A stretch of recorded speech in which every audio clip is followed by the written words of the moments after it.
सोच की एंट्री भी बंद कर दी है अनंत विजय जी, सोच की एंट्री भी बंद कर दी है कांग्रेस में।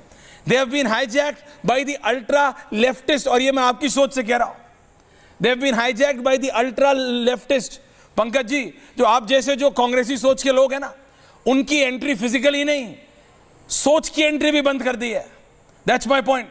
आनंद जी आ रहा हूं। Siddharth Yadav of the BJP. Siddharth ji देखिए ऐश्वर्या जी, मैं आनंद जी की बातों को सुन रहा था। उन्होंने बिल्कुल कहा कि राजनीति नहीं होनी चाहिए।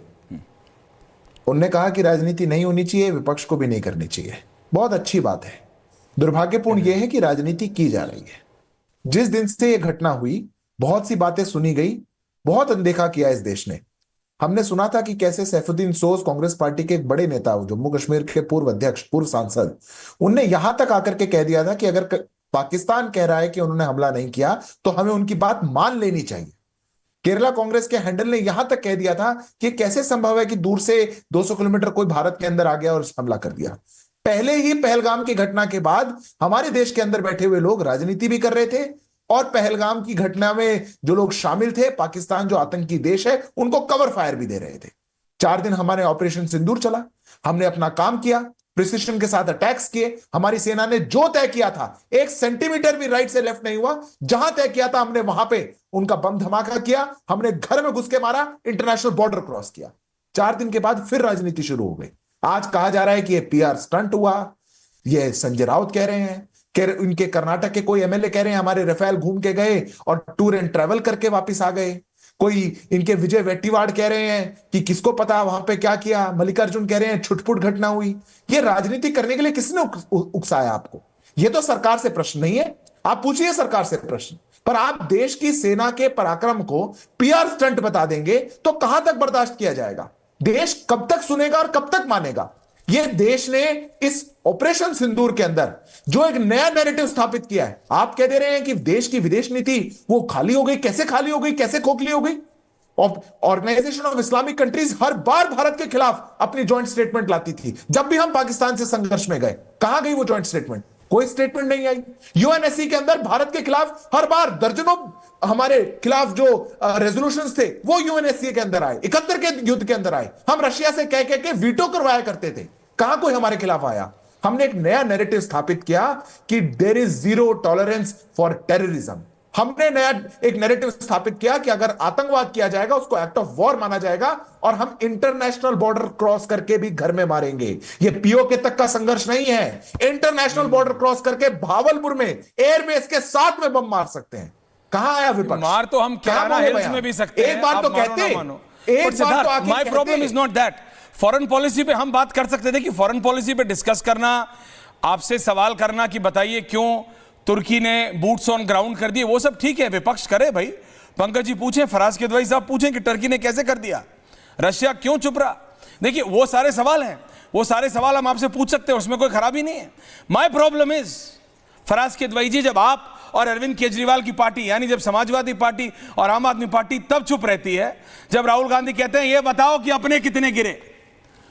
अब जब आप इस साइकोलॉजिकल वॉरफेयर में, जिसमें आम आदमी पार्टी को महारत हासिल है, डांडा साहब आपको महारत हासिल है ये मीडिया वॉरफेयर और साइकोलॉजिकल वॉरफेयर में आपकी पार्टी को, उसके बाद भी आपको पता है एक जंग हमारे सिपाही लड़ रहे हैं जो सबसे ऊपर है, एक जंग ये सोशल मीडिया पे जो पाकिस्तान सबसे ज्यादा लड़ा, उसमें आप उनको फॉर्डर दे रहे हैं और आप सपोर्ट कर रहे हैं पीछे से कांग्रेस पार्टी को। डांडा साहब कैसे कर सकते हैं आप, कैसे कर सकते हैं? बताइए डांडा साहब। ऐश्वर्या जी, पहले तो आप फैक्चुअली इनकरेक्ट हैं, इसलिए मैं सबसे पहले यही टोक दूं आपको। तो जब राहुल गांधी जी ने सवाल पूछा कि हमारे कितने विमान गिरे, हमने उसी दिन कहा था कि ये पाकिस्तान का एजेंडा चला रहे हैं राहुल गांधी। हमने बहुत खुल के उसकी मुखालफत की थी। अगर आपको सवाल पूछना है आप अपनी सरकार से पूछिए, लेकिन ये जानने में किसका इंटरेस्ट हो सकता है जब हमारी सरकार का, हमारी सेना का बयान आ चुका कि हमारे सारे पायलट सुरक्षित हैं, उसके बाद कोई ये पूछे कि कितने प्लेन गिरे, ये जानने में तो आतंकी देश पाकिस्तान का इंटरेस्ट हो सकता है, देश में तो किसी का इंटरेस्ट नहीं हो सकता। हमें तो ये इंटरेस्ट था कि हमारे पायलट सुरक्षित हैं, सेना ने कहा हमारे पायलट सुरक्षित हैं।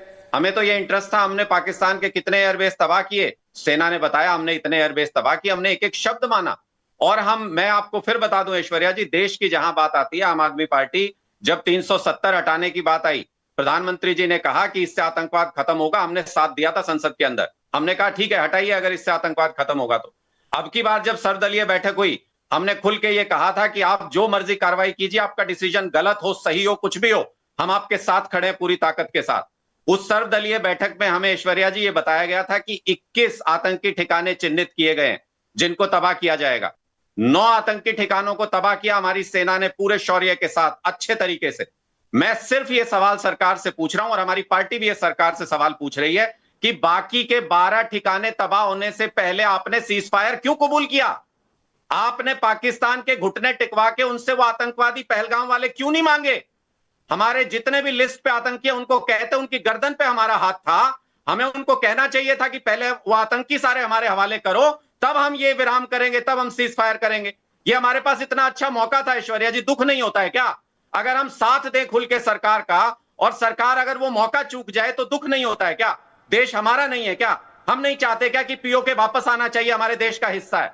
तो अगर दुख होगा, अगर ये सवाल होंगे तो पूछे तो जाएंगे ऐश्वर्या जी, सरकार से सवाल पूछें। सेना ने जो किया वो अभूतपूर्व था, सेना ने जिस तरीके से हिट किया वो अभूतपूर्व था, सेना ने जैसे डिफेंड किया पाकिस्तान के हमलों को वो भी बिल्कुल पूरे तरीके से, हम जितनी उसकी तारीफ करें उतना कम है। लेकिन निश्चित तौर पे सरकार से अगर सवाल पूछने होंगे तो पूछेंगे, हम उस बात की परवाह नहीं करेंगे कि पाकिस्तान का चैनल क्या चला देगा, ये क्या कर देगा। आज पाकिस्तान के चैनल पे एस जयशंकर चल रहे हैं सबसे ज्यादा, कर लो आप क्या करोगे?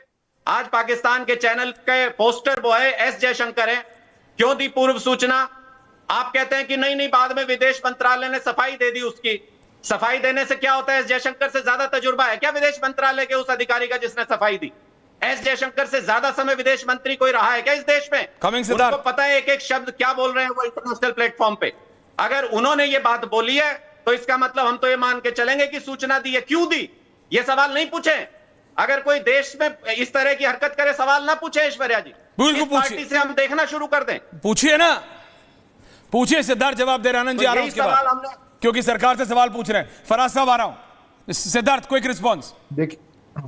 देखिए ऐश्वर्या जी, पाकिस्तान में टीवी में कौन चल रहा है, कौन वहां का पोस्टर बॉय, वो तो छोड़िए, तालियां बज रही हैं किनकी बात पर वो जाकर के देखिए। अगर जयशंकर को या प्रधानमंत्री को पाकिस्तान का मीडिया दिखा रहा है तो दहशत में दिखा रहा है। हमने सुना है सदन के अंदर खड़े होकर के पाकिस्तान में कह रहे थे कि पैर कांप रहे थे हमारे जब अभिनंदन का इशू हुआ था, और वो भी मीडिया में चला था। पर आज आप लोग बयान देंगे यहां पर, तालियां बटोरेंगे वहां, पॉपुलैरिटी चाहिए पाकिस्तान के अंदर, तो ऐसी पॉपुलैरिटी को कहां लेके जाएंगे? कहां लेके जाएंगे ऐसी पॉपुलैरिटी को? यह पहली बात। दूसरी बात, आपने कहा हम तो देश के साथ खड़े थे, हमने तो देश का पूरा साथ दिया। अरे ये साथ देश का दिया, किसी पर एहसान नहीं किया। देश के साथ खड़े रहिए, पर ये देश की सेना तय करेगी, ये देश तय करेगा हमको कब हमला करना है और कब हमला नहीं करना है। हमने ऑपरेशन सिंदूर करा, हमने पहले ही दिन उसी के नीचे लिखा कि हम एस्केलेट नहीं करना चाहते, हम आतंकी ठिकानों को हमला करना चाहते थे प्रिसिशन के साथ। जितने ठिकाने थे, जितनों में हमको हमला करना था, हमने प्रिसिशन के साथ किया। पर आप लोगों को अपनी राजनीति करनी है। ये तब राजनीति और ये दुख तब आपको याद नहीं आता था जब मुंबई के अंदर 166 लोग मारे गए। देश की सेना तैयार थी, हम कर सकते थे। हमारे एयरफील्ड मार्शल ने कहा, एयरफोर्स मार्शल ने कहा कि सेना तो तैयार थी, एयरफोर्स तैयार थी, पर नेतृत्व ने रोक दिया। आज घर में घुस करके भारत मार रहा है, दुख हो रहा है।